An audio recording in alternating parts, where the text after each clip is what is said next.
श्री युगलचरण कमलोभ्यो नमः। श्री गुरुदेवाय नमः। श्रीमते निम्बार्काचार्य नमो नमः।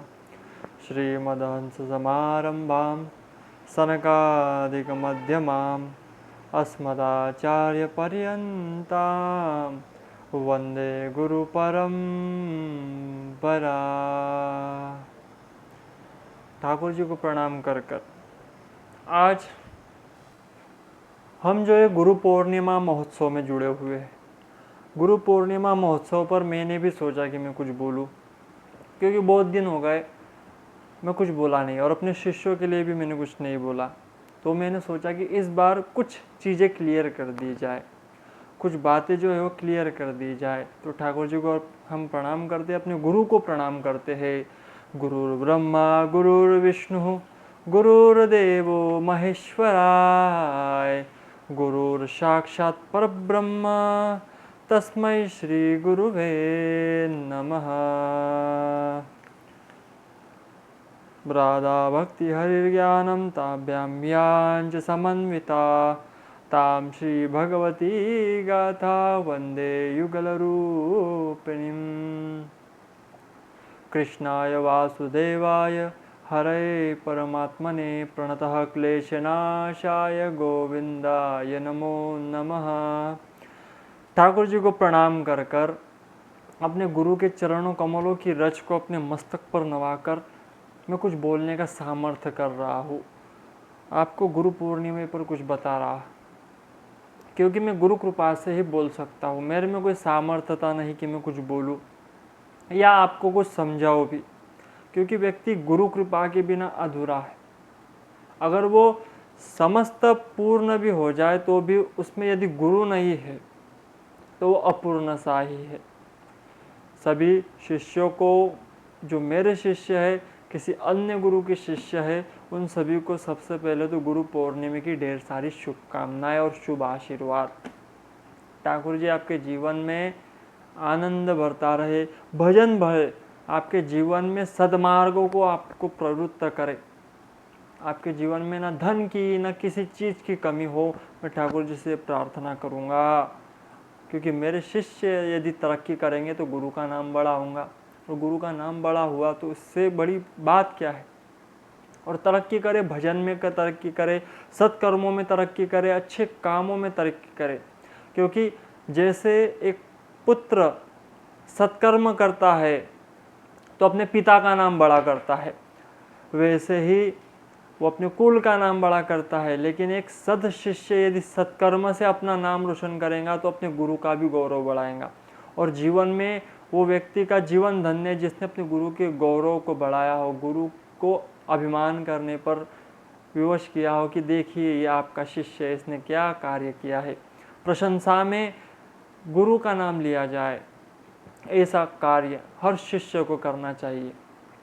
जीवन में ऐसा कार्य करो जिससे आपके गुरु का नाम बढ़े, आपके माता पिता का नाम बढ़े, आपके कुल का नाम बढ़े। ऐसा कार्य करना, मैं ठाकुर जी से यही आशीर्वाद आप के लिए प्रार्थना करूँगा, आप सबके लिए, कि आप ऐसा नाम रोशन करें और अपने जीवन में यश के भागी हो। तो गुरु पूर्णिमा के ये पावन अमृतमय समय चल रहा है, 20 और 21, 2 दिन सब गुरुओं के दर खुले हो रहेंगे। सब गुरुओं के जगह सब शिष्य परिवार भागेगा। आप भी जाए, मेले वाले ना भी आए तो चलेगा, मत आना। आप वही से, आपको आशीर्वाद है, वही से मुझे प्रणाम कर लेना, आपको आशीर्वाद है। फिलहाल इन दिनों में ना आए, ऐसा मैं कहूँगा। तो सभी शिष्य और गुरु परंपरा का ये दिन, व्यास जी के द्वारा निर्मित ये दिन, व्यास जी की प्रार्थना करने वाला ये दिन, प्राकट्य महोत्सव वाला ये दिन, इस दिन सभी प्रणाम करते हैं अपने अपने गुरुओं को, अपने गुरु की वंदना करते हैं। तो क्या एक ही दिन गुरु की वंदना करनी चाहिए? सबसे पहला प्रश्न। तो ऐसा नहीं है कि एक ही दिन, हर दिन गुरु को प्रणाम करना चाहिए। जिन लोगों का भजन नहीं बढ़ता, जिन लोगों का सत्कर्मों में मन नहीं लगता, अध्यात्म में मन नहीं लगता, अच्छे कार्यों में मन नहीं लगता तो नित्य सुबह उठकर आपकी दिनचर्या आप विधिवत बनाएं। आज मेरे शिष्यों के लिए तो स्पेशल बात है, क्योंकि मैंने उन्हें अब तक ये नहीं बताया भी होगा तो शॉर्टली बताया है, आज विस्तार से बताऊंगा। तो सबसे पहले तो आपकी दिनचर्या वैदिक मार्गों से हो, आपकी दिनचर्या शुभ हो। सुबह उठकर अपने हस्तरेखाओं के दर्शन करो। सबसे पहले तो सुबह उठते ही मोबाइल का दर्शन नहीं, अपने हाथों का दर्शन करो। सुबह सुबह मान्यता है कि परमात्मा का निवास हमारे हस्तरेखाओं में होता है, तो यह मंत्र बोलना चाहिए। कराग्रे वसते लक्ष्मी ही, कर मध्य सरस्वती, कर मूले तु गोविंदम, प्रभाते कर दर्शनम। इस मंत्र का जाप करके सुबह अपनी हथेली को देखो। उसके बाद सेकंड, पृथ्वी को प्रणाम करो, पृथ्वी से माथा टिकाओ। सारा धरती का मालिक बन जाएगा ऐसा यदि नित्य नियम से किसी का नियम है तो उसके पास भूमि होंगी। ये नियम है, शास्त्रों के पुरातन नियम है, लेकिन हमने इन्हें छोड़ दिया है, इसलिए हम फंसते हैं कई बार। तो ये ऐसा नहीं करना चाहिए आपको। सुबह उठकर माता धरती को प्रणाम करो, मस्तक नमाओ। उसके बाद सुबह स्नान ध्यान कर कर अपने गुरु को प्रणाम कर कर भजन करो, गुरु को प्रणाम करो। उठने के बाद सूर्य को जल दे। उसके बाद आपके आसपास शिव मंदिर हो या कोई मंदिर हो, पूजन कर कर आए, दर्शन कर कर आए, भगवान को जल अर्पित करे। भगवान शिव का मंदिर हो तो विशेष तौर पर, ठाकुर जी भी ये नियम फॉलो करते हैं तो आपको तो करना आवश्यक ही है। ये नित्यचर्या है आपकी। शिव मंदिर में जाए, जल अर्पित करे। यदि घर में शिवलिंग हो तो बहुत अच्छा, शालिग्राम जी उनका पूजन करें। उसके बाद गुरु को प्रणाम करें और फिर भजन करने के लिए बैठे। हाँ, एक गलती जो सभी शिष्यों से मैं कहूँगा, और सभी उनके गुरु भी मुझे कृपा कर कर ये बात कहने के लिए कहेंगे कि ये सही बात आपने कही है, ऐसा आशीर्वाद देंगे। विद्वान लोग मेरी बात को ठुकरा नहीं सकते। अगर वो वेदोक्त मार्गों पर चलने वाला है, पुराणोक्त मार्गों पर चलने वाला है, सनातन को मानने वाला है, तो वो मेरी इस बात को ठुकराएगा नहीं। और निवेदन केवल एक ही, आपके घर में भगवान की मूर्ति है, भगवान की छवि है, ठाकुर जी है, तो उनसे ऊपर अपने गुरु की तस्वीर कभी मत रखना, अपने गुरु का चित्र उनसे ऊपर कभी मत लगाना। आपका गुरु, आपने गुरु किस लिए बनाया है? परमात्मा से मिलने के लिए। परमात्मा तक जाने का जो मार्ग है वो बताने का काम गुरु का है, तो गुरु को परमात्मा से ऊपर नहीं रखना। मैं आगे भी बताऊंगा कि इसमें पाखंड क्या है और सत्य क्या है। मैं आज पर्दे उठाने वाला हूँ, कुछ लोगों के उठेंगे पर्दे, और खासकर स्त्रियों के लिए विशेष तौर पर मैं ये बातें कहूँगा, क्योंकि बेचारी माताएं भोली भाली होती है, बह जाती है भावनाओं में। इसलिए मैं क्लियर बोलूँगा, कट बोलूँगा। जिसे सुनना हो सुने, बुरा लगे तो लगे। जो अधर्म है वो अधर्म है, हम नहीं बोलेंगे तो कौन बोलेगा? हाँ, जो सनातन मार्ग पर चलने वाले हैं वो चुप रहेंगे तो ये पाखंड वाले और अधिक पाखंड करेंगे, जो गलत करने वाले हैं और अधिक गलत करेंगे। इसलिए हमारा बोलना आवश्यक है। अगर धर्म को मारने वाले जितने भी धर्मगुरु है, पाखंड पे से पर्दा उठाने का प्रयत्न करते रहे, अपने शिष्यों को बताते रहे कि ये गलत है, औरों को भी इसमें से फंसने से बचाओ। क्योंकि वो जीवन भर जो स्ट्रगल कर रहे हैं, जो साधना कर रही है, जो माताएं बहनें, वो एक दिन बर्बाद हो जाएंगी। एक दिन वो दरिद्र तो बन ही जाएंगी, साथ में नरक की प्राप्ति अलग से होंगी, क्योंकि उल्टे पथगामी व्यक्ति का कल्याण नहीं हो सकता, उसका कल्याण नहीं हो सकता। तो मैं आपको बताने वाला था कि आप गुरु से ऊपर माना, गुरु साक्षात पर ब्रह्म मानता हो, लेकिन परमात्मा नहीं हो सकता। परमात्मा स्वरूप है गुरु, उसे भी भगवान ही मानो, ये आपकी भावना हुई। लेकिन गुरु का तस्वीर, आप गुरु का फोटो आप परमात्मा से ऊपर रखोगे तो उसमें परमात्मा का भी तो अपमान होगा। इसलिए ऐसा मत करें। सभी से निवेदन है, जितने भी गुरु हैं वो मेरी बात को मानते ही होंगे और अपने शिष्य से भी यही कहते होंगे। तो ये गलतियां माताएं बहनें और पुरुष लोग बिल्कुल ना करें। आपके गुरु सर्वश्रेष्ठ है, लेकिन परमात्मा से ऊपर उनकी तस्वीर नहीं, परमात्मा से नीचे, परमात्मा के चरणों के पास, परमात्मा के एक साइड में क्रॉस में आप रख सकते हो पूजन के लिए गुरु का चित्र, लेकिन ऊपर नहीं। अगर ऐसा करते हो तो आप गुरु को तो दोष का भागी बनाओगे ही, साथ ही आपको भी दोष लगेगा। इसलिए अवश्य ही ऐसा करना चाहिए। पहले के ज़माने में क्या होता था, गुरु दीक्षा साधारण तौर पर नहीं मिलती थी, कदापि नहीं मिलती थी। इसका कारण था क्योंकि जितना पुण्य गुरु करेगा उसका 1% शिष्य को लगेगा, और जितना पाप शिष्य करेगा उसका आधा गुरु को भोगना पड़ेगा। इसलिए हर कोई दीक्षा नहीं देता था। आजकल तो हो गए हैं गली गली गुरु, लेकिन पहले ऐसा नहीं होता था, पहले ऐसा नहीं बताया जाता था, क्योंकि गुरु भी जानता था कि मुझे न भोगना पड़े। इसलिए मेरे शिष्यों से निवेदन है, आपकी वजह से मैं नरक में नहीं जाना चाहता। रिस्क बनाकर मैंने आपको अपना शिष्य बनाया तो है, लेकिन भजन करते रहना प्यारो, भजन करते रहना। और मुझे इतनी गारंटी की इतना तो कर ही लेंगे, पगले हैं लेकिन कर लेंगे।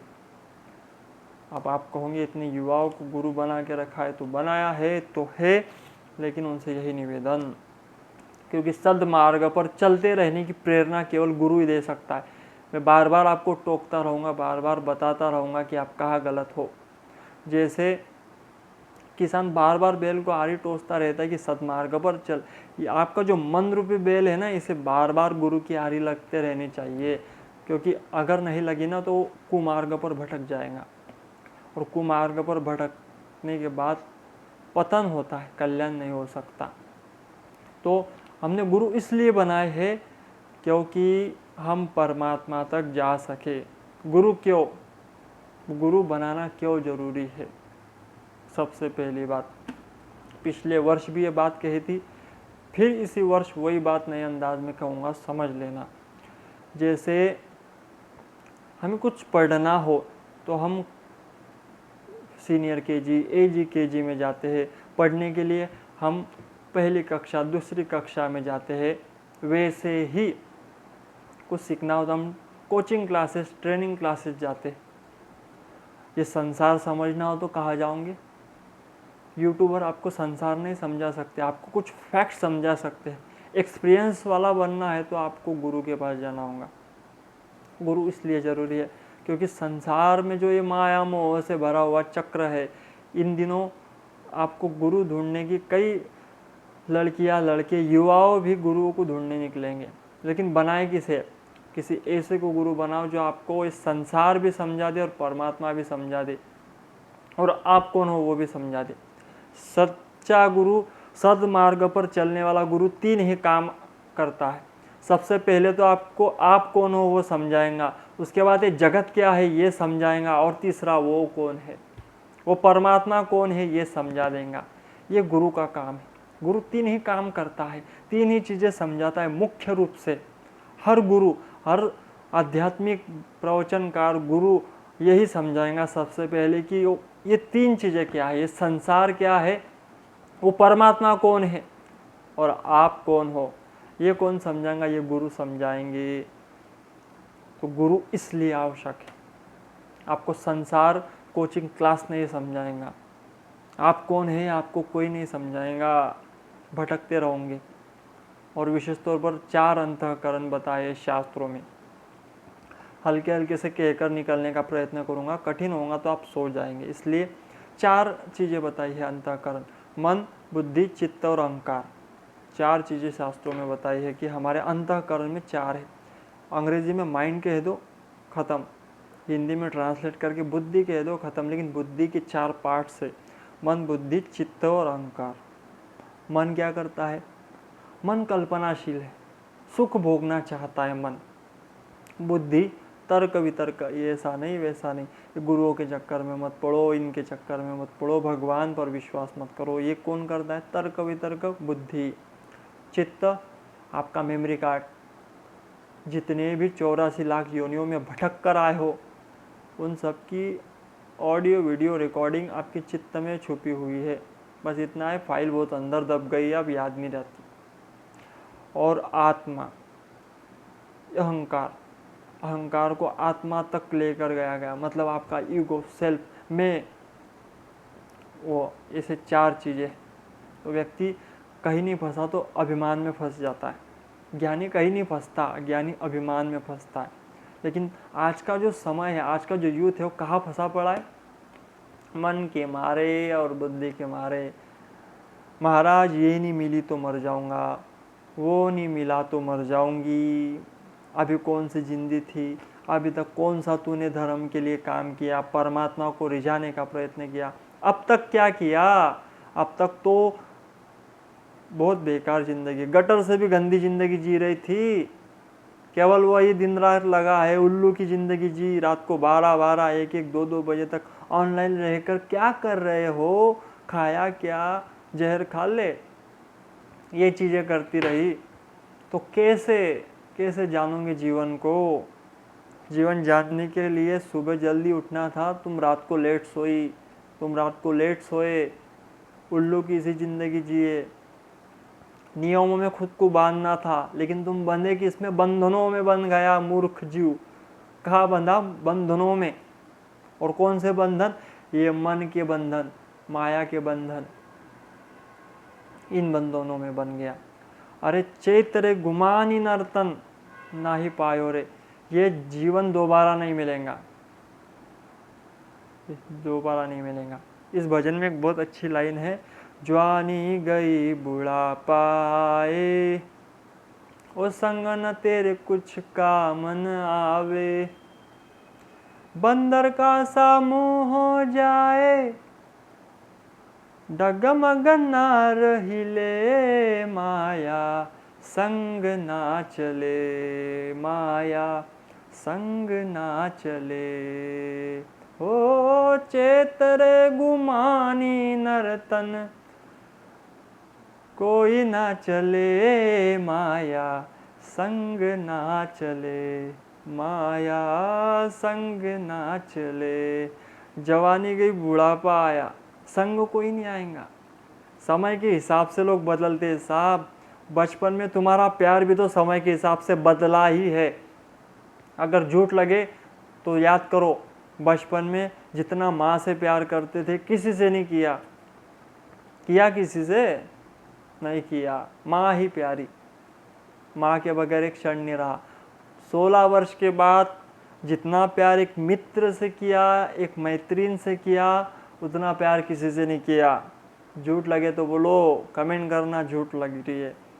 किसी से किया नहीं किया। माँ बाप भी बुरे लगे उसके चक्कर में, उसका मैसेज आता है तो माँ पर खोल उठता है, नालायक, पापी कहीं का। माँ को कहता है तुझे कोई काम नहीं है क्या, बीच में आती है क्यों? क्योंकि इसको डिस्टर्ब होता है पापी को चैट करने में, इसका ध्यान अटेंशन भटकता है, गीता पढ़ता है ये मोबाइल में रात को 12-12, 1-1 बजे तक। तो भटका ना, मन भटका, किसी से नहीं किया इतना प्यार। कुछ समय बाद विवाह हुआ, जितना प्यार पत्नी से किया उतना किसी से नहीं किया। अरे माँ बाप को वृद्धाश्रम तक छोड़ाया, नालायक। किया नहीं किया? हाँ में हाँ भरो, नहीं किया ना, नहीं किया। उसके बाद बच्चे हुए, 30-32 साल की उम्र में बच्चे हुए, जितना प्यार बच्चों से किया पत्नी से भी किया नहीं किया। पत्नी में अनबन हो जाती बच्चों के कारण, पत्नी से लड़ाई करता, किया नहीं किया। बच्चों में मन लग गया। फिर और बूढ़े हुए, बच्चों की शादी हुई, फिर बच्चे बुरे लगने लगे। फिर कहीं जाकर नातियों में मन लगा ना, मन लगा। फिर बच्चे बुरे लगने लगे, नाती प्यारे लगने लग गए। मन कहाँ से स्टार्ट हुआ और कहाँ लेकर गया। जिस बचपने में जिस माँ में मन लगा था, वही बूढ़ेपन में वही मन बच्चों में लग गया। तो फंसे कैसे? बुरे फंसे, मोह रूपी दलदल में गिरते चले गए मन के मारे। भगवत गीता कहती है ये मन ही आपका मित्र है और मन ही शत्रु है। संसार में लग जाए तो इससे बड़ा शत्रु कोई नहीं, ये आदमी को आत्महत्या तक लेकर जाएगा। ट्रेन के नीचे लोग लेट जाते, क्यों लेटते? मन के हारे हार है, मन के जीते जीत। अगर मन अध्यात्म में नहीं है तो निश्चित संसार में है, और संसार में है तो फंसाएगा ही, अशांति देगा, दुख ही देगा, तकलीफ ही देगा, आपको कष्ट पे कष्ट ही देगा। इसे कोई नहीं बचा सकता आपको। मैं ये सोचकर नहीं आया था परमात्मा बुलवा रहा है। कहाँ फंसे हो? जीवन के लक्ष्य से कहाँ भटक गए मेरे युवाओं? कहाँ भटक गए? कहाँ लगे हो? किस किस को मनाओगे और कब तक मनाओगे? अपने आप से एक सवाल करना, किस किस को मनाओगे और कब तक मनाओगे? मुझे भी बताना। और क्या अब तक जिन्हें मनाते आया हो माने हैं? अभी सोचना, इसको उसको मनाने में जो जीवन के कॉस्टली समय है, जो मूल्यवान समय है, उसे बर्बाद करने पर तुले हुए हो। उससे एक क्षण भी यदि श्री कृष्ण में लगा देते तो तुम्हारा साथ कभी नहीं छोड़ता, कभी नहीं छोड़ता। लेकिन तुमने मन कहाँ लगा के रखा है? संसार को रिझाने में। एक कथा, एक कहानी आती है, सुन लो ध्यान से, आज जरा मूड में हो। एक व्यक्ति घर में कुछ काम नहीं करता था, लड़का था, एक अमीर बाप की औलाद था, कुछ काम नहीं करता था। माँ बाप ने पैसा था, एक से कई पढ़ा लिखा कर पैसों से पास करवा कर एक मेडिकल स्टोर डाल दिया कि चल इसमें तो लगा रहेगा, कुछ ना भी दे हमें प्रॉफिट तो भी दुकान है, अच्छा इसकी शादी हो जाएगी निठल्ले की, इसलिए इसे काम में लगा दिया। अब वो मेडिकल स्टोर पर लगा रहता, काम करता। अब वहाँ पर इसने क्या किया, घर वालों ने बड़े खुशी से इसे मेडिकल ओपन कर दिया, लेकिन ये पापी तो पापी, वहाँ पर घर वालों ने ठाकुर जी श्री कृष्ण की तस्वीर लगा दी और इसे कहा कि रोज यहाँ कुछ पूजा वगैरह किया कर और अपने काम पर ध्यान दे, आप नित्य सुबह से शाम तू दुकान में रहेगा। इसने क्या किया, वह अपने मित्रों को एक एक कर बुलाना शुरू किया। अब व्यक्ति का अच्छा समय होता था, सब मित्र आते, आना शुरू है, मित्र बैठे, मित्रों के साथ चर्चा करता। मित्रों के साथ चर्चा करते करते जुआ खेलता, जुआ भी खेलने लग गया। जुआ खेलते खेलते साथ में शराब भी पीने लग गया। और वही पूरा दुकान ही बियर बार बन गया, समझो जुआरियों का ठेका बन गया वो दुकान, वो मेडिकल स्टोर। एक दिन रात्रि में बंद करते हुए इसे नशे के धुन में था, इसे फुल नशा चढ़ा हुआ था। एक बच्चा आया और उसने एक चिट, एक जो दवाई का पर्चा था दिया, बोले जल्दी देना अंकल, मेरी माँ की तबीयत सीरियस है। अब इसने जल्दबाजी में वो निकाल कर दे दिया नशे के धुन में। चिट्ठी बच्चा वही बोल गया और दवाई लेकर चला गया। अब क्या हुआ, उसने चिट्ठी देखी और उसने देखा कि सामने से मैंने जो दवाई उठाई वो दवाई तो गलत है यार, मैंने ये दवाई नहीं देना चाहिए थी। अब उसकी सारी शराब उतर गई, कुछ ही क्षण में उसकी सारी शराब का नशा उतर गया, पसीना आ गया। बोले मैंने क्या कर दिया, मैंने इसे गलत दवाई दे दी है इमरजेंसी के नाम पर, अगर वो दवाई उसके माँ ने पी तो निश्चित मर जाएंगी साइड इफेक्ट के कारण, मैंने गलत दवाई दे दी। अब क्या करूँ, बच्चे ने कभी कंप्लेंट कर दी तो पुलिस वाले आएंगे, मेरी दुकान बंद हो जाएगी, मैं जेल में चला जाऊँगा, ऐसे कुतर्क करने लगा। लेकिन फिर उसे उसकी माँ की बताई हुई एक बात याद आई। उसके माँ ने कहा था, जब भी जीवन में फंस जाओ बेटा तो ये श्री कृष्ण है, इनके सामने हाथ जोड़ना और दिल से मांगना, निश्चित देगा। तू विश्वास से मांग कर देखना, तू जब फंस जाए ना अपनी मुसीबत इसे बता देना। अब इसने क्या किया, अब इसे वो बात सही समय पर याद आई। श्री कृष्ण के चित्र जिस पर उसने कभी फूल माला नहीं चढ़ाई, जिस पर के उसने जाले नहीं निकाले, धूल नहीं निकाली, वहाँ पर उसके सामने हाथ जोड़कर बैठ गया। उस तस्वीर के सामने कह रहा है, श्री कृष्ण मेरी माँ का तुझ में बहुत विश्वास, मैं पापी हूँ, अधम हूँ गोविंद, मेरे में कोई सामर्थ्यता नहीं कि मैं किसी प्रकार तुझे प्रसन्न कर सकूं, लेकिन मेरी माँ का विश्वास तुझ में बहुत है।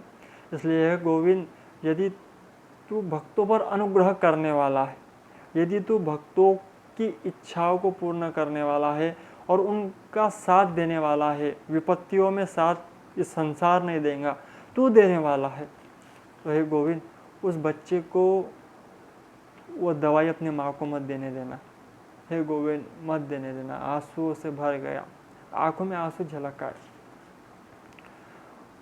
इतने रोकर प्रार्थना की। अब गोविंद तो गोविंद है। बच्चा, बारिश का मौसम था, पैर फिसल गया, दवाई नीचे गिरकर फूट गई। फिर दौड़ता हुआ आया बच्चा, अंकल वो दवाई तो फूट गई, मेरे से गिर गई, मैं आपको पैसे फिर ला कर दूंगा, लेकिन मुझे क्या आप दवाई वही फिर से दे सकते हो? जब ये देखा तो उसका आश्चर्य का ठिकाना न रहा। उसने तुरंत वो दवाई निकाल कर वो बच्चे को दी और कहा, बेटा पैसे मत लाना, अपने माँ के लिए लेकर जा। और अब ये गोविंद का दीवाना हो गया। अब गोविंद के चरणों में इसकी प्रीति लग गई, श्री कृष्ण के चरणों में इसका मन लग गया। अब ये सोच रहा है कि नहीं, अब मैं इसी का बनकर रहूँगा, अब तक जो किया सो किया, लेकिन मैं अब इसका बनूंगा। तो ये बात, ये कहानी का तात्पर्य है, ये सत्य घटना है, लेकिन इसका तात्पर्य केवल एक है, आप अब तक किस किस के बन कर रहे हो और कब तक बन कर रहोगे? कब तक ये दुनिया को मनाते रहोगे? ये दुनिया किसी से नहीं रिझी, ये तुम्हारे जाने के बाद 13 दिन चक्क जीमेंगी और 14वें दिन मुस्कुराकर अपना काम में लग जाएंगी, कोई याद नहीं रखेगा। इस धरती पर कोई अमर नहीं रहा। इस धरती पर अमर केवल अपने सत्कर्मों से, अपने धर्म के पालन से, श्री कृष्ण प्रेम से, भक्ति से रहा जा सकता है, अन्यथा इस धरती पर कोई अमर नहीं रहा। आप अपने सत्कर्मों से, आप अपने श्रेष्ठ कर्मों से ही इस धरती पर अमर रह सकते हो, अन्यथा नहीं रह सकते। और अमर रहना है तो श्री कृष्ण का बनना होगा, तुम उसके बनकर अमर हो सकते हो। कहा गया मीरा का नाम, कहा गया ध्रुव प्रहलाद का नाम, कहा गया नरसिंह मेहता का नाम, चैतन्य महाप्रभु ने जो मैसेज दिया, कहा गया वो नाम, आज भी वो नाम है, आज भी वो चरित्र हमारे सामने है। कहा है राम जी, कहा गए इस धरती से, यही है। क्यों? क्योंकि धर्म है, भक्ति है, श्री कृष्ण को हम भूल थोड़ी सकते हैं। इस धरती पर चरित्र, सनातन में चित्र की पूजा नहीं होती, चरित्र की पूजा होती है। चित्र की पूजा नहीं होती, हम चित्र की पूजा नहीं करते, हम चरित्र की पूजा करने वाले लोग हैं। शब्द बड़ा गंभीर है, ध्यान से समझना। हम चित्र नहीं पूछते प्यारो, चरित्र पूछते। अपने परमात्मा के छवि में उनका चरित्र देख लेते कि मेरा राम ऐसा है, मेरा कृष्ण ऐसा है, तो वो छवि में भी वो प्रकट हो जाता है। हम पत्थर नहीं पूछते, पत्थर में परमात्मा को पूछते। कई मूर्ख कहते पत्थरों की पूजा नहीं करते। जिनके बुद्धि में पत्थर है ना, उन्हें पत्थर नजर आते, हमें तो परमात्मा दिखता है। साक्षात श्री कृष्ण है। मंदिर में जाने वाले परमात्मा के सामने माथा टेको या अपने घर के परमात्मा के सामने माथा टेको, साक्षात कृष्ण है, साक्षात। तो ध्यान रखना, विश्वास करोगे तो परमात्मा है, नहीं करोगे तो नहीं है। तो किस किस को मनाओगे और कब तक मनाओगे, प्रश्न अपने आप से करना। आपके मित्र आपसे सेटिस्फाई है, उनके कोई कामों को ना करना, वो कहे शुरू कर दो। वो जो बोले वो ना कहो, ना कहो, देखते कब तक आपके रहते। अगर रहेगा तो सच्चे, लेकिन नहीं रहे तो आपका समय खा रहे, चोटे है, चोटे समय चोर रहे हैं आपका। उनसे बड़े चोर कोई नहीं हो सकते, क्योंकि आपकी जवानी को चोर रहे हैं, आपके सत्कर्मों को चोर रहे हैं। और एक चोर है, बता दूं, सोशल मीडिया, उस पे तो हम भी आते हैं, लेकिन फिर भी कहूँगा आपके समय को चोर रहे हैं। अरे मैं तो जिस पे आता हूँ उसी को बंद करने की बात कह रहा हूँ। कम यूज़ करो, ज़रूरत है उतनी यूज़ करो। इंस्टाग्राम पर जाओ, श्री राधिकानंदन ठाकुर जी सर्च करो, जो रील पोस्ट एक दिन की हो, नोटिफिकेशन ऑन करके फॉलो करके वो सुनो, पढ़ो। यूट्यूब पर जाओ, राधिकानंदन ठाकुर नाम सर्च कर कोई एक वीडियो आएगा, छोटा सा, सुन लो, चक अपने कामों में लगो। फालतू के वीडियोस में चक्कर में समय बर्बाद मत करो। ये कॉस्टली समय, तो बोले हम समय कहाँ लगाए, तो भगवत भक्ति में समय लगाओ, सत्कर्मों में समय लगाओ, अच्छे कामों में लगाओ, पढ़ने में लगाओ। आपको अच्छे समय में, अच्छा समय है तो उसे अच्छा कामों में ही लगाओ। बुरा समय आने के बाद परमात्मा को ढूंढोगे तो नहीं मिलेगा, क्योंकि ये समय आप ही ने लाया है, आप ही ने अपने कर्मों से अपने हाल बनाए हैं। तो अवश्य ही ध्यान रखो कि आप मना किसे रहे हो? परमात्मा को मनाना स्टार्ट करो। अरे मैं कहता हूँ श्री कृष्ण से प्रेम करना है।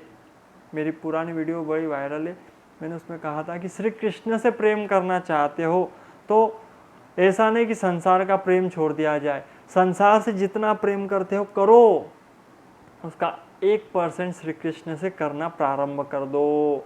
1%, पूरा 99% संसार से करो, 1% श्री कृष्ण से करो।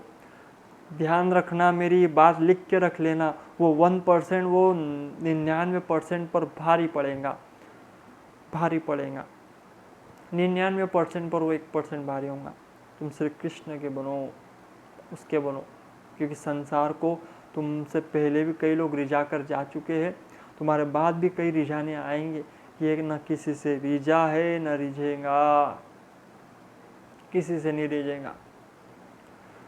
भगवान दत्त ने 24 गुरु बनाए। श्रीमद् भागवत महापुराण में आप देखोगे तो 24 गुरुओं का वर्णन है।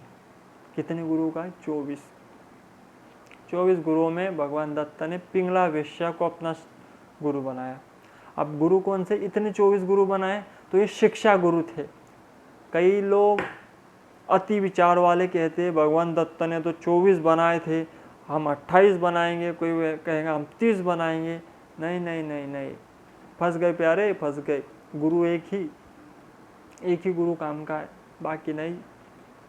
बाकियों को बनाओगे तो फिर ऐसा समझो 10 नाव में पैर रख के चल रहे हो, एक भी नाव नहीं तारेंगी, सब निकल जाएंगी नीचे से। ऐसा सोकर चलोगे तो एक इधर एक इधर एक उधर एक उधर, गए। गोविंदाय नमो नमः। ऐसा नहीं करना प्यारे। भगवान दत्त ने जो बनाए वो 24 गुरु शिक्षा गुरु थे, दीक्षा गुरु नहीं थे। ये बात ध्यान रखना, दीक्षा गुरु अलग होते हैं, शिक्षा गुरु अलग होते हैं। तो पिंगला वेश्या को गुरु बनाया। पिंगला वेश्या ने एक बड़ी सुंदर थी, वो ऐसी नहीं थी, बड़ी रूपवान थी, युवा अवस्था में थी। उसे देखने के लिए बड़े बड़े राजा दरवाजे पर खड़े रहा करते थे, इतनी सुंदर थी। उसे देखने के लिए तो सोचो कितनी सुंदर होंगी, उसका स्वरूप कितना सुंदर होगा। बड़े बड़े राजा, बड़े बड़े मंत्री, बड़े बड़े व्यापारी उसके दरवाजे के बाहर सुबह से लेकर शाम तक लाइन लगाकर खड़े रहते उससे मिलने के लिए, एक झलक पाने के लिए, कुछ क्षण बोलने के लिए। इतनी सुंदर थी और धन लुटा कर जाती उस पर। अब उसे बड़ा ईगो था इस बात का, मैं बड़ी सुंदर हूँ, सुंदर हूँ। समय हर किसी को घेरता है, उसे भी समय ने घेरा। धीरे धीरे कर कर तिनके तिनके से क्षण क्षण बदलते गया चेहरा, समय बदला, लोग कम कम होते गए, कम कम होते गए। एक दिन वो आया कि सुबह से लेके शाम तक घर के अट्टारी पर बाहर खड़ी थी, लेकिन एक देखने नहीं आया। एक बूढ़े ने मुड़कर नहीं देखा उसे, एक बूढ़े ने, उसने भी मुड़कर नहीं देखा। बड़े सोच में पड़ गई, बड़ी दुखी होने लगी, सोचने लगी कि क्या करूं। अब वैराग्य हुआ।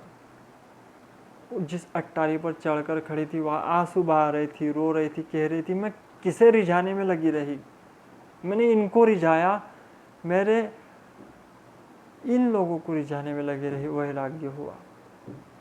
व्यक्ति को वैराग्य भी तत्क्षण होता है और व्यक्ति को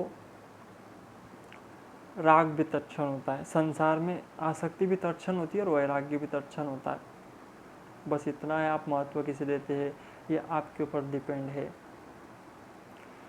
आप किसे महत्व देते हैं। तो वो पिंगला वेश्या सोच में पड़ गई, क्या करूं मैं, किसे, इनको रिझाने में लगे रही। मैंने अपने जीवन का जो सर्वोत्तम समय था, जो आज मैं वही बात कह रहा हूँ, युवाओं, जो सर्वोत्तम समय है वो कहाँ लगा है, किस में लगे हो, कहाँ फंसे हो। सोचना, सोचने वाली बात है। आप किन्हें मनाने में लगे हुए हो, किन किन को मनाने में आपका ये समय जा रहा है, जरा याद कर कर सोचना।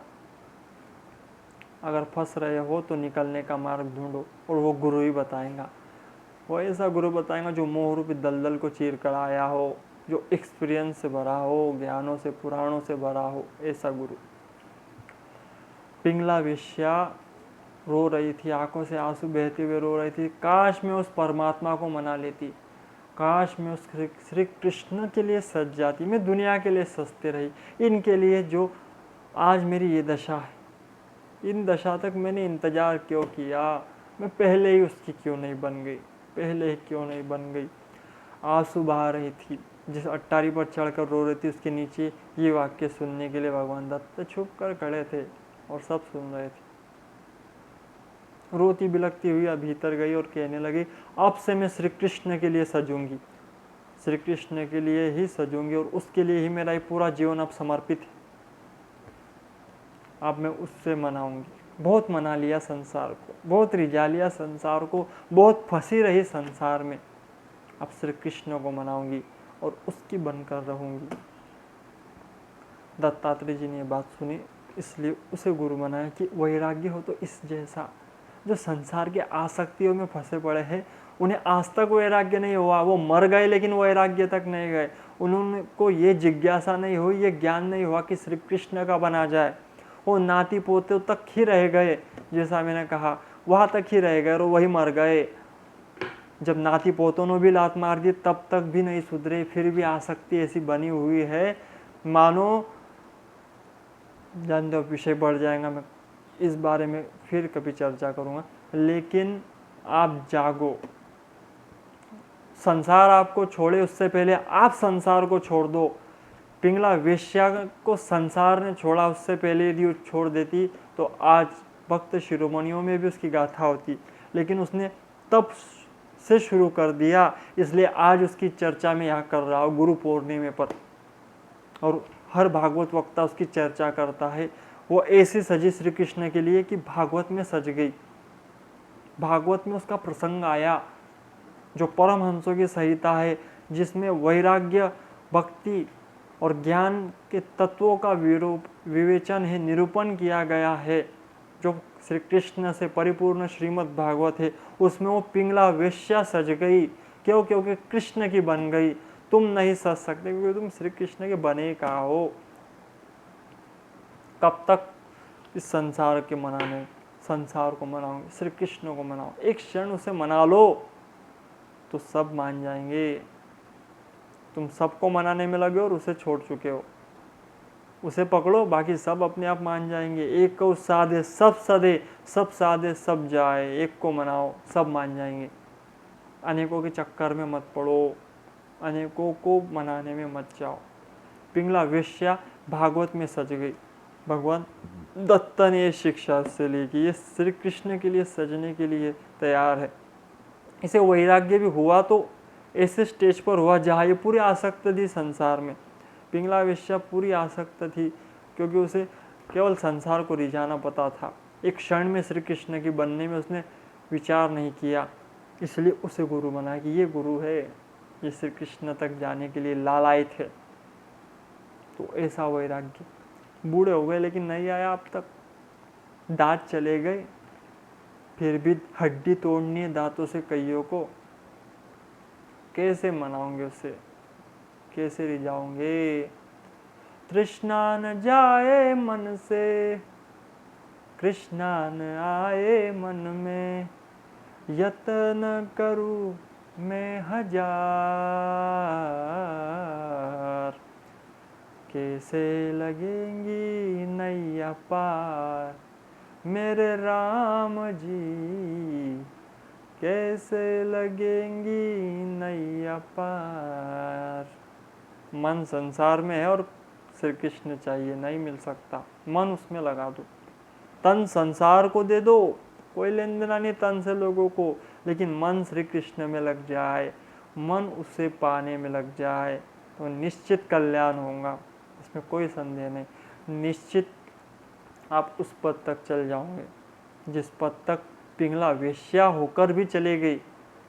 तुम तो नहीं हो वैसे, फिर तुम तो उससे और ऊंचे जा सकते हो, लेकिन उसके जैसे दृढ़ निश्चय, दृढ़ भक्ति, तीव्रेन भक्ति योगेन तीव्र भक्ति हो, सतत उसके तरफ पहुँचना हो। जैसे एक प्यासे आदमी को एक कुआं मिल जाए, कहीं बावड़ी दिख जाए तो वो जोर से भागेगा उस तालाब की तरफ कि अब मुझे कैसे भी करके मिलना है, भले ही मैं उसमें गिर कर तृप्त हो, लेकिन उसमें जाऊंगा जरूर क्योंकि मुझे प्यास लगी है तीव्रता से। वैसी तीव्रता आप में हो, वैसा समर्पण आप में हो। पिंगला ने समर्पण भी किया, त्याग भी किया, संसार का त्याग किया और श्री कृष्ण में अपने आप को समर्पित कर दिया। अगर उसके भरोसे चलना ही चाहते हो तो उसमें विश्वास करो, उसे अपने आप को सौंप दो तो कल्याण होगा। सज जाओगे, इतिहास में सजा दिए जाओगे। नहीं तो इतिहास भुलाने के लिए तो तैयार है। कितने गए, कौन याद करेगा तुम्हें, कौन पहचानेगा। आज ये गुरु पूर्णिमा पर चर्चा कर रहा हूँ, इसकी एक छोटी सी बात भी जीवन में अपना ली ना तो कल्याण निश्चित हो जाएगा। लेकिन संसार के रोने में फंसे हो तो नहीं हो सकता। खासकर लड़कियों से कहूँगा, आप जो मोह रूपी दलदल में पड़ी हुई हो, जो फ्रेंड्स को मनाने में लगी हो, ये बीएफ के चक्कर से बाहर निकलो। बनाना है तो श्री कृष्ण को अपना बीएफ बना लो, वो बनेगा आपका बीएफ। उसे अपना सर्वस्व मान लो, उसे पति मान लो। वो जगतपति है, वो पूरे जगत का भार उठा सकता है, तो तुम्हारा क्यों नहीं उठाएगा। क्यों नहीं उठाता, आप उस तक नहीं गए, आप उसके नहीं बने इसलिए नहीं उठाता। संसार रूपी मोह, संसारी लोग तुम्हारा साथ नहीं देंगे, स्वार्थ के कारण तुमसे रिश्ता बनाते। श्री कृष्ण को चाहो, श्री कृष्ण को मनाओ, श्री कृष्ण की भक्ति करो। यही सिद्धांत है, सर्व सिद्धांत निष्पन्न। सभी का सिद्धांत केवल यही है, संसार के भय का नाश कर देगा श्री कृष्ण की भक्ति। मैं कृष्ण नाम ले रहा हूँ या राम जी, शिव जी ले सकते हो आप, ऐसा आप ले सकते हो, अपने इष्टों को रख सकते हो। लेकिन कल्याण नाम जाप से ही होगा, गुरु मंत्र से ही होगा। इसलिए गुरु चाहिए जो इन सब चीज़ों को आपको समझाने में मदद करे। मैंने ये सब भूमिका जो बनाई है, जो ये बातें मैंने आपको बताई है, यही गुरु समझाने का प्रयत्न करता है। लेकिन समझता वही है जा पर कृपा राम की होई, जिस पर कृपा राम की होंगी वही ये समझेगा, उसके ही ये दिमाग में आएगा। बाकी कुछ लोग बोरिंग सुनकर 20 मिनट में ही भग गए होंगे, 20 मिनट तक भी नहीं आए होंगे कई तो। क्यों नहीं आए होंगे, क्योंकि वो समझना नहीं चाहते। वो अभी मन के हारे हुए हैं, संसार में मन लगा है और मन हारा पड़ा है। दुखी उदास रहने में उनको मज़ा आता है। जैसे किसी श्वान को कीचड़ में लोलने में मज़ा आता है, ग्रामीण सुअर को कीचड़ ही अच्छा लगता है, कीचड़ में लोलता है वो। वैसे ही ये लगे हुए हैं, इनको कीचड़ से बाहर लाओगे तो इन्हें स्वच्छता प्रिय नहीं होंगी, क्योंकि इनका मन संसार में रमा है। मन राम में रमा दो तो सुंदरता है। संसार में रमा तो ऐसे ही बहुत गए और बहुत जाएंगी, उनसे कोई लेन देना नहीं किसी को। क्योंकि हम एक स्टेज तक ही लोगों को बता सकते हैं, मानना ना मानना आपकी मर्जी हो सकती है, आपका स्वयं का फ्रीडम है, तो आप स्वयं ही उस पर विचार करें। आज के सत्र में मैं एक बात और कह दूं, मैंने आपको संसार समझाया, आप कहाँ हो ये समझाया, कहाँ तक जाना है ये समझाया।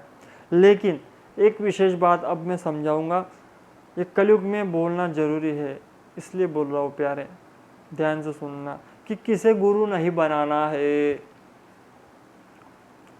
गुरु बनाना होगा, नहीं बनाना होगा आपकी, लेकिन किसे नहीं बनाना, कौन से क्वालिटी वाले व्यक्ति के पास नहीं जाना, क्योंकि वहाँ चले गए तो नरक में चले गए समझो।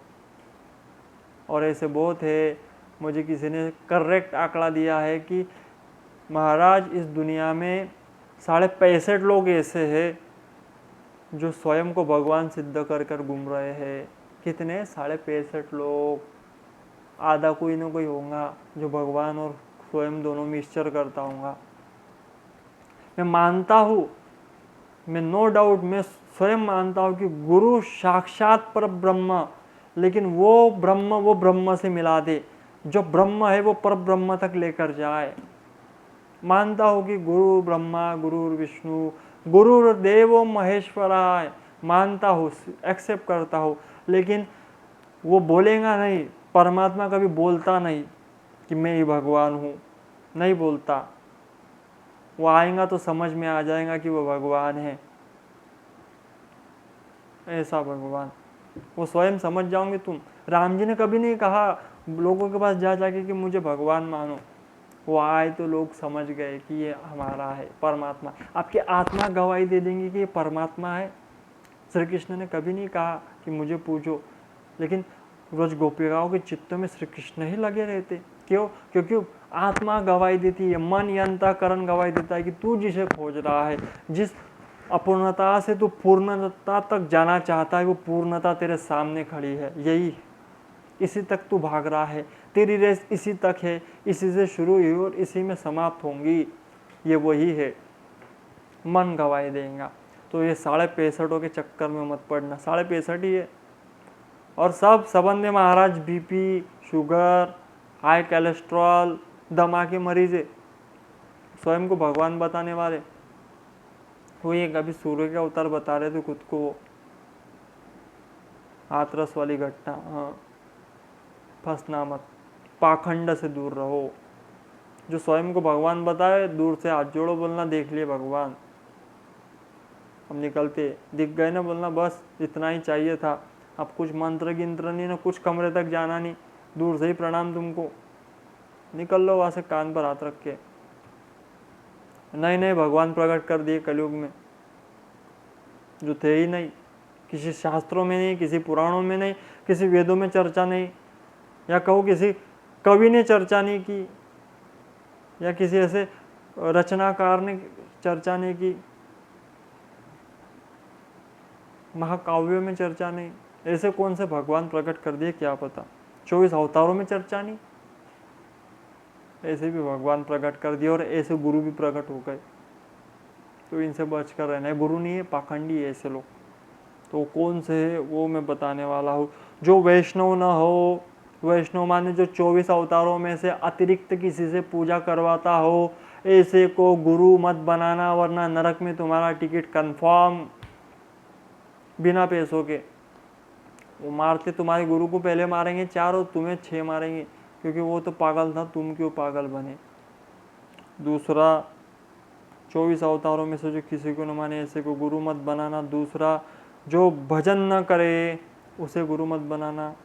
जो आडंबर में फंसा हो उसे भी गुरु मत बनाना। व्यर्थ आडंबर, ये करो वो करो, मतलब इसकी हड्डी लेकर आ, उसकी हड्डी लेकर आ, इसकी भभूति ला, उसकी ला। ये तांत्रिकों के चक्कर में मत पड़ना। जो स्वयं को भगवान घोषित करे, ऐसों के चक्कर में मत पड़ना। ऐसे उससे भी दूर रहो, मैंने पहले ही बताया। देवी देवताओं के पूजन से दूर रखे, ऐसों को गुरु मत बनाना, ऐसों को भी गुरु मत बनाना। जो साधना न करे उसे भी गुरु मत बनाना।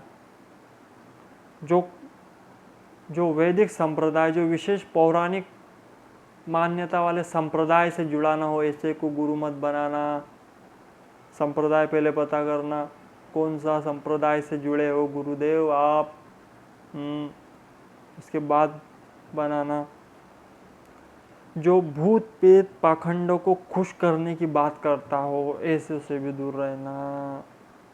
जो अत्याधिक ज्योतिष में लगाता हो, ऐसे को भी गुरु मत बनाना। जीवन में डिप्रेशन में रहोगे, दूसरा कुछ नहीं होगा, ऐसे को भी गुरु मत बनाना। जो कुछ भी खाओ उसी में हाँ बोले, उसको भी गुरु मत बनाना। जो आपको खाने पीने के लिए फ्रीडम दे दे, ऐसा एक है था, वो कह रहा था कि गीता में लिखा है कि मांस खाओ, लहसुन प्याज खाओ, चलेगा, ऐसा गीता में लिखा कह रहा था। वो गीता किसने छापी थी? घर पे छपी हुई थी, है बड़ा ही नाम है। स्वयं को सन्यासी घोषित करते हैं और खुद की गीता छापकर उसमें लिखा है कि लहसुन प्याज खा सकते हो, श्री कृष्ण ने कहा है। ऐसे मूर्खों को गुरु मत बनाना। और एक मैंने कहीं जाकर देखा कि बड़ा सा आश्रम है, कहीं भगवान की फोटो नहीं, चरण कमल नहीं, वही गुरु बैठा हुआ है, बस यही भगवान है। ऐसों को गुरु मत बनाना, मत बनाना, फंसना मत ऐसों में। कई लोग पागल जैसे डांस करवाते गानों पर, ऐसों के भी आश्रमों में न जाए। निवेदन है आपसे, डांस करना हो तो कहीं और डिस्को में जाके नाचो, लेकिन ऐसे गुरुओं के चक्कर में मत नाचो, इससे आध्यात्म बदनाम होता है। टोपी वाले से तो दूर ही रहना, कई लोग टोपी वाले को भी मिलाते, दूर रहना। सनातनियों, तुम्हें जगाने के लिए इतने बातें बता रहा हूँ। ये बातें बोलकर मैं फंस सकता हूँ, लेकिन उसके बाद भी तुम्हें बता रहा हूँ, क्योंकि वो मेरे पीछे पड़ेंगे। वो बीपी के मरीज 65.5 जो स्वयं को भगवान कहते हैं, उनसे भागवत का एक श्लोक नहीं बोला जाता क्लियर, वो स्वयं को भगवान सिद्ध घोषित करने में तुले हुए। भागवत का श्लोक नहीं, अरे वेद का एक मंत्र नहीं बोल सकता, उसकी जी भलक में आ जाएंगी। अगर मेरे जैसा कोई एक सरफिरा भी वहां जाकर उनको बोल दे कि बताओ भगवान हो ना, भगवान शब्द की व्याख्या कर दो तो मान जाओ, नहीं कर सकते। तो ऐसे मत बनाना। मन गढ़ंत अनुष्ठान और पाठ करवाए, ऐसे को भी गुरु मत बनाना, पछतावा करोगे। सभी यूथ से कहूँगा, जो शास्त्रीय मान्य है वो 4 संप्रदाय, पुराणोक्त मान्य 4-5 जो है हाल ही में, उन्हीं से रिलेटेड गुरु बनाना। भगवा चोला पहनकर एक मंत्र नहीं आता, पता नहीं क्या क्या बलवाते हैं, ऐसों को मत बनाना। हाँ, कल बता दूंगा मेरा संप्रदाय कौन सा है और मैं किस संप्रदाय से बिलोंग करता हूँ। नहीं तो तुम बोलोगे कि ये भी कुछ है क्या। हाँ, मुझे ही ना समझ लो। मन घड़न अनुष्ठान पाठ करने वाला। मन घड़न कैसा, मैंने भी परसों ही मेरे मित्रों से मेरी चर्चा हुई। मन घड़ंत अनुष्ठान करवाते हैं लोग, मन घड़ंत तिलक लगवाते, जो तिलक कहीं मान्य नहीं है ऐसा तिलक लगाकर अपना एक अनुष्ठान विधि शुरू करा दी। संडे को स्त्री आती है और मंगलवार को पुरुष जाते हैं अनुष्ठान करने, और अनुष्ठान भी कैसा करते, अनुष्ठान भी कैसा करते पता है,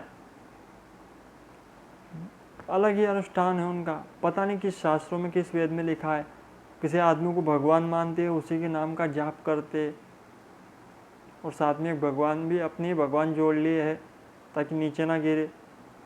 और घर में अनुष्ठान करवाओ तो परमात्मा के जो भी अपने घर में भगवान हो ना, उन्हें इकट्ठा तिजोरी में रख दो, और वो हम लाएंगे उन फोटो की पूजा करना, उन चित्रों की पूजा करना, या हम जो लाएंगे उससे पूजा करना। वो नहीं, वो फालतू है, ये अच्छे है बोले हमारा। घर के भगवान तुमने तिजोरी में रखवा दिए, नालायक को, तुम्हारा कल्याण कैसे होगा। जिसने रखे उस वो भी नरक में जाएगा। तो ऐसे अनुष्ठान करवाए, उनसे दूर मत जाना। निवेदन है, स्त्रियां ज़्यादा फंसी हुई है इसमें खासतर, तो इससे दूर रहना। ये अनुष्ठान नहीं, ये पाखंड ही है, फंसावा है आपके लिए। ऐसी कोई साधना नहीं है, ऐसा कुछ अनुष्ठान नहीं, ऐसा कुछ सिद्ध नहीं होगा। इससे आप अपने नरक के द्वार निश्चित खोल रहे हो। भगवान का नाम ही कल्याण करेगा, गुरु मंत्र ही कल्याण करेगा, लेकिन गुरु भी वेद शास्त्र और पुराणों सम्मत हो। गीता प्रेस की किताबें पढ़े, मन की न लिखे। मन कहता है, मन कुछ भी कहेगा तो वो करने वाला गुरु मत बनाना। मन के ग्रंथ बनाए, मन के नियम बनाए, शास्त्र विरुद्ध बात करे, ऐसे को गुरु मत बनाना। निश्चित आप दुख भोगोगे, दरिद्र तो हो जाओगे एक दिन। स्त्रियों से निवेदन, दरिद्र नहीं होना तो ये कार्य न करे। निवेदन क्या ना करे, ऐसे को गुरु मत बनाओ। निगुरे रहो लेकिन ऐसे को गुरु मत बनाओ जो शास्त्र सम्मत बात न करे, पुराणोक्त तो वेद सम्मत बात न करे, ऐसे को गुरु मत बनाना, वरना आप निश्चित दुख भोगोगे।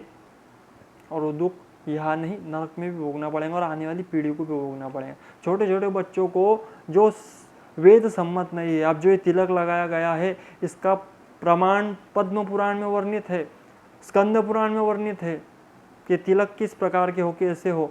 मन घड़न तिलक लगाने से तुम अपना कुछ भी बना लोगे तो कैसे चलेगा। तो वैसे ही बनाने वाले जो है ना संडे मंडे वाले, इनके चक्कर में मत पड़ो।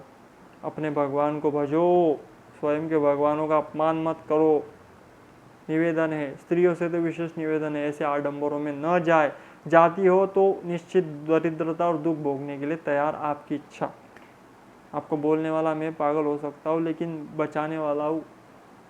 फंसोगे, दरिद्र हो जाओगे एक दिन, और निश्चित दुख ही भोगना पड़ेगा, उससे बचो।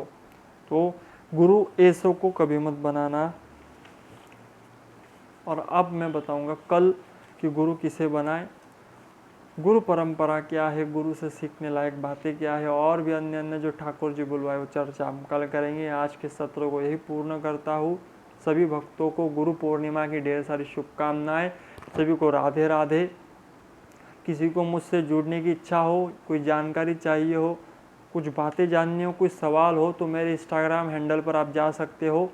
इंस्टाग्राम हैंडल आपको पता है, श्री राधिका नंदन ठाकुर जी, या मेरे यूट्यूब पर आप कमेंट कर सकते हो इसी में, या मेरे एक्स वाला जो अकाउंट है उसे फॉलो कर दे, ट्विटर एक्स जो है वो, तो उस पर भी मैं उपलब्ध हूँ, तो आप उस पर जा सकते हो और अवश्य ही मुझे फॉलो करें।